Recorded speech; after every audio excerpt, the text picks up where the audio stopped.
ত্রয়োদশ জাতীয় সংসদ নির্বাচনে তারেক রহমানের নেতৃত্বে বিএনপির জয়ের পর ভারতের গণমাধ্যমে বাজছে ভিন্ন সুর। তৈরি হয়েছে আলোচনা। কেউ বলছে প্রত্যাবর্তন, কেউ দেখছে রাজনৈতিক সমীকরণের বড় পরিবর্তন। দিল্লি থেকে বাংলায় শুভেচ্ছা বার্তা, ফোন আলাপে ভবিষ্যৎ সহযোগিতার ইঙ্গিত, সবকিছুই ভারতীয় সংবাদ মাধ্যম তুলে ধরেছে তাৎপর্যপূর্ণ মোড় হিসেবে। একই সঙ্গে প্রশ্নও ছুড়ে দিচ্ছে তারা, এই জয় কি বদলাবে ঢাকা দিল্লি সম্পর্কের গতি?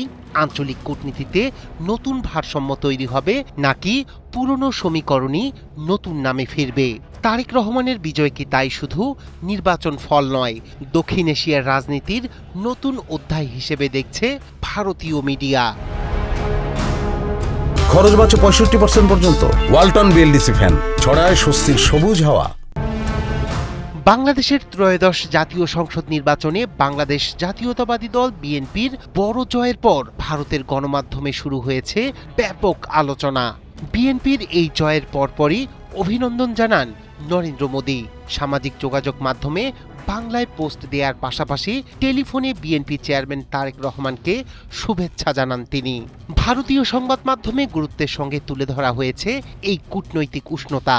দেশটির প্রভাবশালী দৈনিক আনন্দবাজার পত্রিকা তাদের অনলাইন সংস্করণে শিরোনাম করে, নৌকাবিহীন ভোটে আস্থা ধানের শীষে, 20 বছর পর সবার আগে বিএনপি। প্রতিবেদনে বলা হয়, দীর্ঘদিন খালেদা হাসিনা কেন্দ্রিক রাজনীতির পরও জনগণ অচেনা শক্তির ওপর আস্থা রাখেনি। একই সঙ্গে জামাতের ফলাফল নিয়েও আলাদা বিশ্লেষণ প্রকাশ করে পত্রিকাটি। হিন্দুস্তান টাইমস বাংলা শিরোনামে বলে, দিল্লিতে বসে ভোট প্রত্যাখ্যান হাসিনার বার্তা, আর জয়ের পর তারেককে মোদির শুভেচ্ছা। অন্যদিকে দ্য স্টেটমেন্টের বাংলা সংস্করণ জানায়, সরকার গঠনের পথে বিএনপি। বিশ্লেষকদের উদ্ধৃতি দিয়ে তারা বলছে, এই ফলাফল বাংলাদেশের রাজনৈতিক সমীকরণে বড় পরিবর্তনের ইঙ্গিত। সংবাদ প্রতিদিন ব্যানার শিরোনাম করে, প্রত্যাবর্তনেই পরিবর্তন। একই দিনে চীনের বার্তাও গুরুত্ব পায়। প্রতিবেদনে বলা হয়, বিএনপির জয়ের পর একসঙ্গে কাজের বার্তা দিয়েছে বেইজিং। আন্তর্জাতিক প্রতিক্রিয়াও ছিল চোখে পড়ার মতো।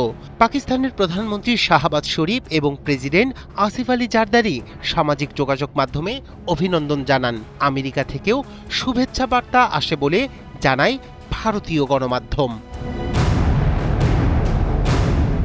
Times of India Modi Tarique phone আলাপকে গুরুত্ব দিয়ে জানায়, শান্তি ও অগ্রগতির লক্ষ্যে একসঙ্গে কাজের আশ্বাস দিয়েছেন ভারতের প্রধানমন্ত্রী।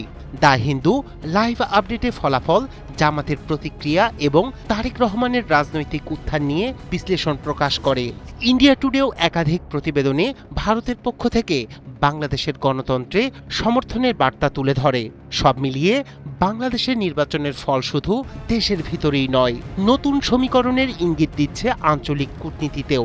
দিল্লি থেকে ইসলামাবাদ এমনকি বেইজিং পর্যন্ত নজর এখন ঢাকার নতুন রাজনৈতিক অধ্যায়ের দিকে।